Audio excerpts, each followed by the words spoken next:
Hi friends, welcome to Avantika Zoom. இன்னைக்கு நம்ம வீடியோல பார்க்க போறது ரொம்ப சூப்பரான காரசாரமான ஒரு தக்காளி சட்னி ரெசிபி தாங்க.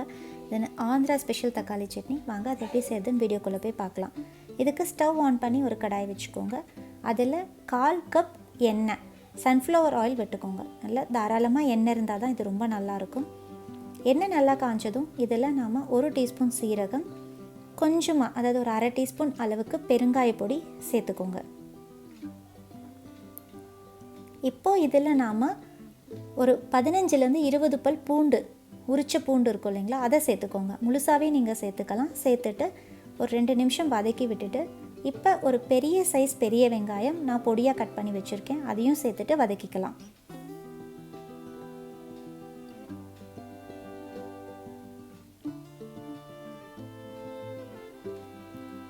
வெங்காயம் ஒரு பாதி வதங்கினதுக்கப்புறம் இதில் நான் 20 காஞ்ச மிளகாய் நான் எடுத்து வச்சுருக்கேன், கிள்ளி வச்சுருக்கேன், அதை சேர்த்துக்கிறேன். 20 மிளகாய் கூட ஒரு 5 காஷ்மீரி மிளகாவும் நான் சேர்த்துருக்கேன். நீங்கள் காஷ்மீரி மிளகாய் இல்லைன்னா, நான் காஷ்மீர் மிளகாய் வந்து காரத்துக்காக நான் சேர்க்கலைங்க, அது ஒரு கலருக்காக தான் சேர்த்துருக்கேன். அதனால் 20 வர மிளகாய் கரெக்டாக இருக்கும். 20 வர மிளகாய் கிள்ளி சேர்த்துக்கோங்க. இப்போ இதில் 1/2 டீஸ்பூன் மஞ்சள் தூள், தேவையான அளவு உப்பு சேர்த்துட்டு வதக்கிக்கலாம். இது நல்ல காரசாரமாக இருக்குங்க, அதனால் 20 மிளகாய் தான் உங்களுக்கு கரெக்டாக இருக்கும். நீங்கள் கண்டிப்பாக 20 மிளகாய் சேர்த்துக்கோங்க.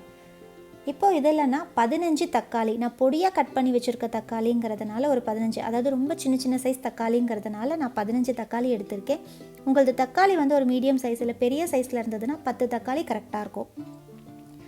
தக்காளி எல்லாம் சேர்த்துட்டு நீங்கள் லிட்டை வச்சு க்ளோஸ் பண்ணிவிடுங்க. மீடியம் ஃப்ளேமில் குக் பண்ணுங்கள். தக்காளி நல்லா சாஃப்டாக குக் ஆகிற வரைக்கும் நீங்கள் விட்டுருங்க.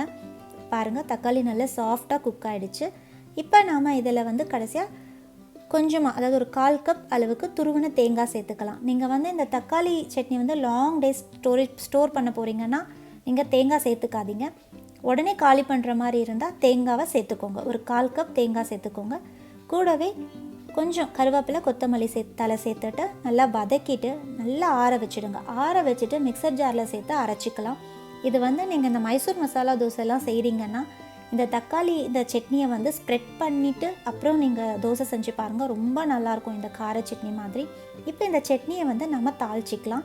அதே பேனில் நான் ஒரு 2 டேபிள் ஸ்பூன் அளவுக்கு எண்ணெய் சேர்த்துக்கிறேன்.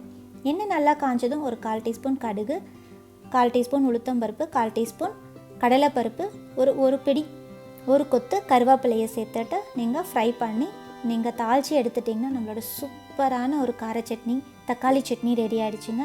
கண்டிப்பாக ட்ரை பண்ணி பாருங்கள். இந்த வீடியோ உங்களுக்கு பிடிச்சிருந்தா லைக் பண்ணுங்கள், ஷேர் பண்ணுங்கள், கமெண்ட் பண்ணுங்கள். அவந்திகா ஜூம் சேனலுக்கு சப்ஸ்கிரைப் பண்ணுங்கள். தேங்க்யூ. தேங்க்ஸ் ஃபார் வாட்சிங்.